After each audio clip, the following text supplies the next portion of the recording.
किताब वही हिंदी साहित्य का सरल इतिहास अध्याय 4 आधुनिक काल 1850 से। पूर्वाभास। आधुनिक युग के पूर्व गद्य का उल्लेख और महत्व नगण्य है। आधुनिक काल में गद्य का महत्व बढ़ गया। गद्य का संबंध वैचारिकता से है। गद्य का संबंध किससे है? वैचारिकता से है। आधुनिकता इस काल में गद्य में ही नहीं पद्य में भी व्यक्त हुई है। भारतेंदु युग के बाद की कविता पर गद्यात्मक दबाव है।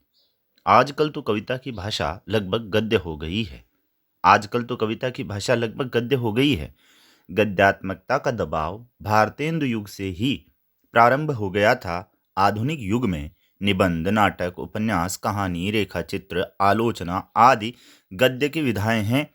रीतिकालीन कविता में रीति, लय, संगीतात्मकता इत्यादि पर ध्यान है। खड़ी बोली गद्य का विकास। मुगल शासनकाल के अंतिम दौर में खड़ी बोली गद्य को फारसी रंग में ढालने का प्रयास हुआ। यह स्वाभाविक था। सामान्य से ऊपर उठा हुआ और उठने का आकांक्षी व्यक्ति या समुदाय जीवन के अनेक क्षेत्रों में उच्च वर्ग का अनुकरण करता है। सामान्य से ऊपर उठा हुआ और उठने का आकांक्षी व्यक्ति या समुदाय जीवन के अनेक क्षेत्रों में उच्च वर्ग का अनुकरण करता है। भाषा से सामाजिक स्थिति को प्रकट करने का काम लिया जाता है। जैसे आजकल लोग बोलते समय बीच बीच में अंग्रेजी शब्दों या वाक्यों का व्यवहार करते हैं, वैसे ही उस काल में यानी मुगल काल में लोग फारसी का करते होंगे। इससे खड़ी बोली की देसी शैली के समानांतर फारसी शब्दावली वाली उर्दू शैली का जन्म हुआ। उर्दू शैली के विकास का कारण धार्मिक नहीं। देखिए, ये महत्वपूर्ण पंक्ति है। उर्दू शैली के विकास का कारण धार्मिक नहीं, सांस्कृतिक और प्रशासनिक था। 1803 में फोर्ट विलियम कॉलेज, कलकत्ता के हिंदी उर्दू अध्यापक जॉन गिलक्राइस्ट ने हिंदी और उर्दू दोनों में गद्य पुस्तकें तैयार कराई। इसी कॉलेज के लल्लू लाल ने खड़ी बोली गद्य में प्रेम सागर और सदल मिश्र ने नासिकेतोपाख्यान लिखा। इसके 2 वर्ष पूर्व मुंशी सदा सुख लाल ने ज्ञानोपदेश की एक पुस्तक और उर्दू के प्रसिद्ध कवि इंशा अल्लाह खां ने रानी केतकी की कहानी लिखी थी और ये काम 1803 के आसपास हुआ। ये तीनों आधुनिक खड़ी बोली के प्रारंभिक लेखक माने जाते हैं। इनका संक्षिप्त परिचय आगे दिया जा रहा है, बहुत महत्वपूर्ण है, यहाँ से सवाल बनते ही हैं।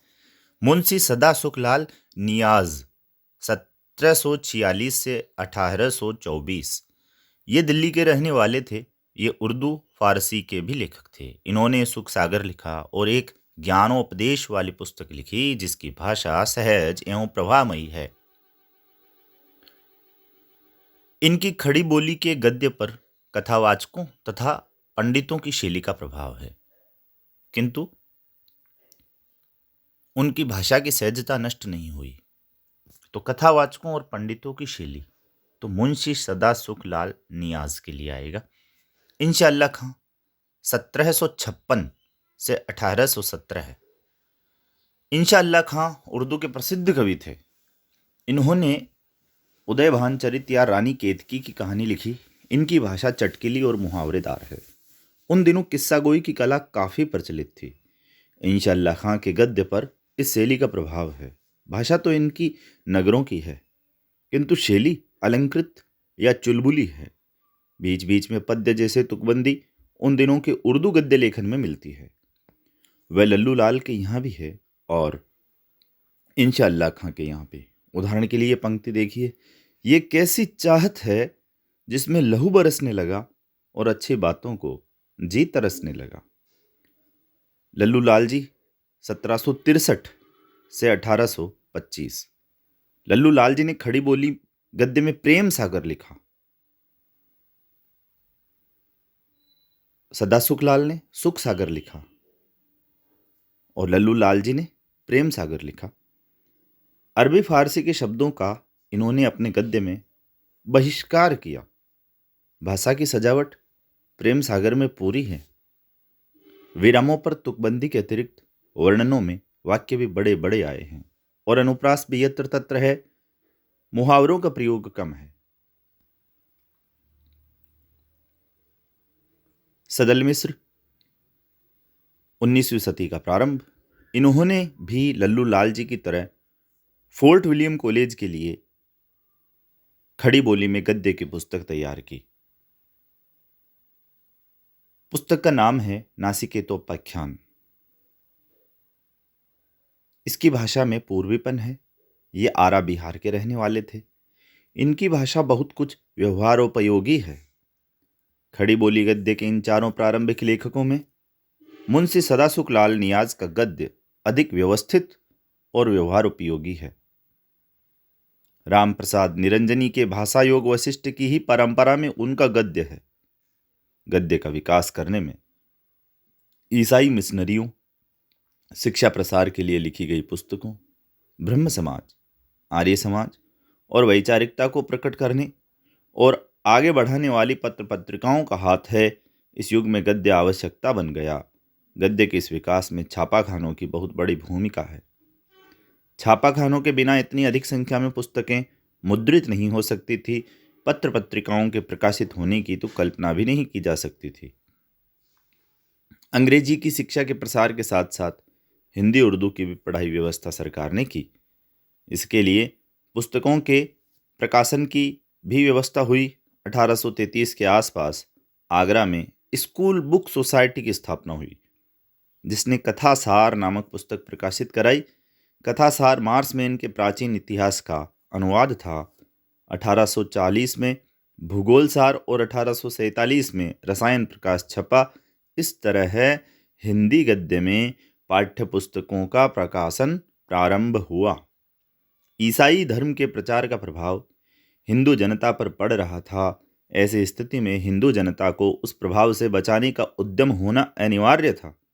इस तरह हिंदी गद्य में धार्मिक खंडन मंडन की प्रवृत्ति का प्रारंभ हुआ। बंगाल में राजा राम मोहन राय इस कार्य में आगे बढ़े। 1815 में उन्होंने वेदांत सूत्र का हिंदी गद्य में अनुवाद प्रकाशित कराया। 1829 में उन्होंने हिंदी में बंगदूत नामक पत्र निकाला। इसके 3 वर्ष पहले 1826 में कानपुर के पंडित जुगुल किशोर ने हिंदी का पहला समाचार पत्र उदंत मार्तंड कलकत्ता से निकाला।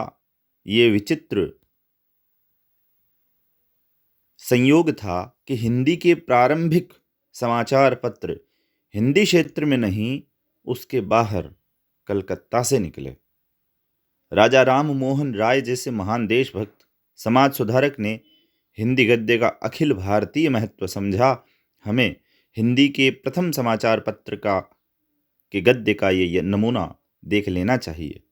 यह उदंत मार्तंड अब पहले पहल हिंदुस्तानियों के हित के हेतु जो आज तक किसी ने नहीं चलाया, पर अंग्रेजी और फारसी और बंगला में जो समाचार का कागज़ छपता है, उसका सुख उन बोलियों के जानने और पढ़ने वालों को ही होता है।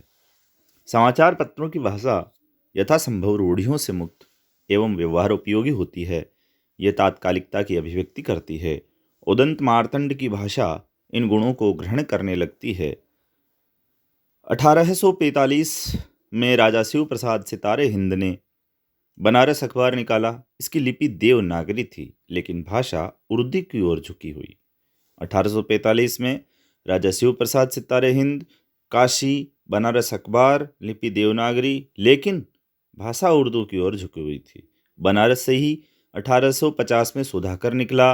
राजा लक्ष्मण सिंह ने 1860 में आगरा से प्रजा हितैषी नामक पत्र निकाला।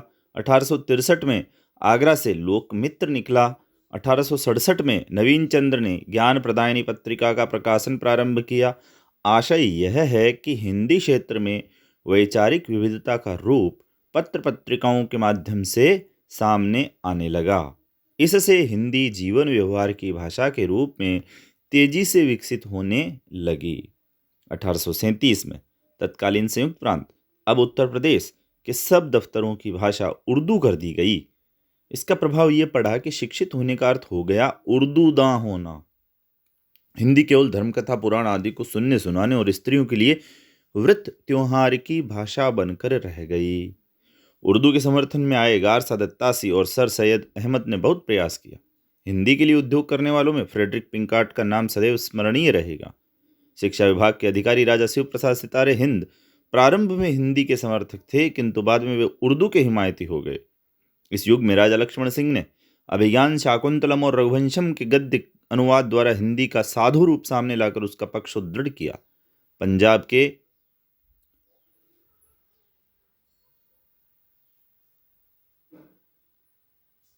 पंडित श्रद्धाराम फुल्लोरी ने 1863 के आसपास अपने पांडित्यपूर्ण और निर्भीक व्याख्यानों और लेखों से हिंदी को बहुत सहारा दिया। इन्होंने भाग्यवती 1867 नामक उपन्यास हिंदी के प्रथम उपन्यास के रूप में प्रसिद्ध है।